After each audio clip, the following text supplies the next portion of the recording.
We're back at it on a Friday. Good to have you with us here on Ed Schultz Gives Commentary. The entertainment just keeps on coming, and so does the absurdity. Ben Carson is supposed to be this smart guy.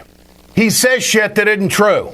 So does Rubio. This is now a complete pattern by Republicans. These are the guys that are in the top 4 in polling. So yesterday we do this commentary pointing out that in the debate the other night, Rubio said something that was totally false, saying that welders make more than philosophers. Bureau of Labor Statistics obviously has data saying that simply isn't true. Now we've got Ben Carson in the debate the other night saying that China is involved in Syria. Now this is really interesting. And if China is in Syria, I guess I'd like to know whose side they're on.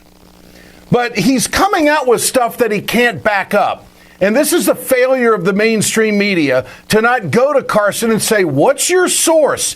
Give us a name. We're trying to get this right. You've been complaining about how this vetting process isn't fair. You've been bitching all along about how people are targeting you. And then you come up with accusations about the Middle East that simply can't be backed up. Here's the first cut. Putting the special ops people in there is better than not having them there because that's why they're called special ops. They're actually able to guide some of the other things that we're doing there. And what we have to recognize is that Putin is trying to really spread his influence throughout the Middle East. This is going to be his base. And we have to oppose him there in an effective way. We also must recognize that it's a very complex place. You know, the Chinese are there as well as the Russians, and you have all kinds of factions there. The Chinese are there as well as the Russians, and Putin's trying to make this his base. Wow, there's a lot of news there, isn't there, folks? So we know the Russians are doing airstrikes. We know the Russians have got boots on the ground, and China's right there with them, according to Ben Carson. Dr. C stands for Dr. Clueless.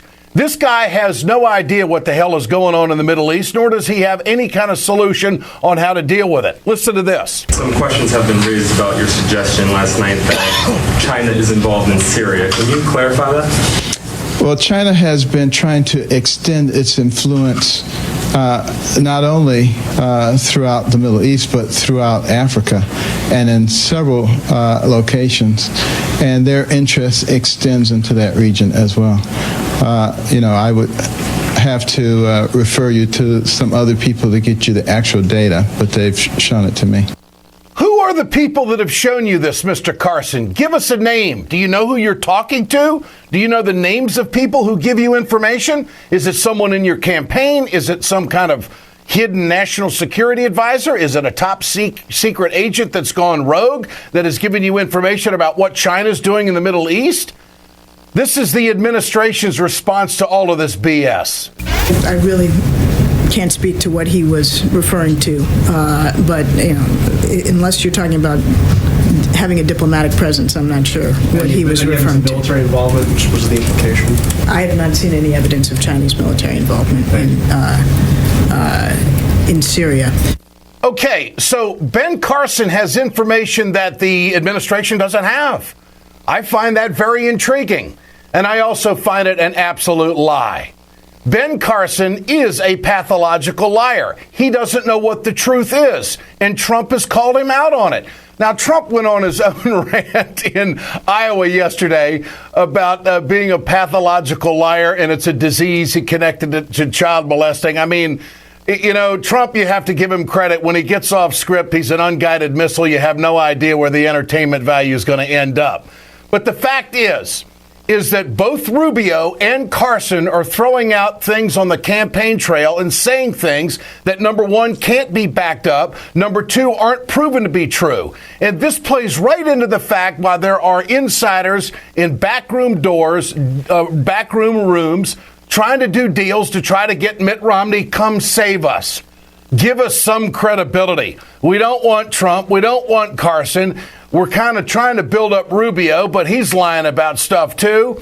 And so the story is floating this day that Mitt Romney is being recruited by some heavyweight establishment Republicans. It's a total mess. It's a funny farm.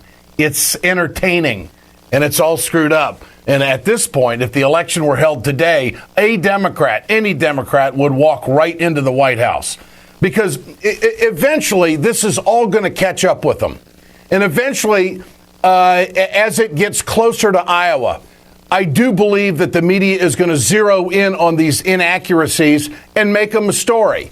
I don't know what they're waiting for.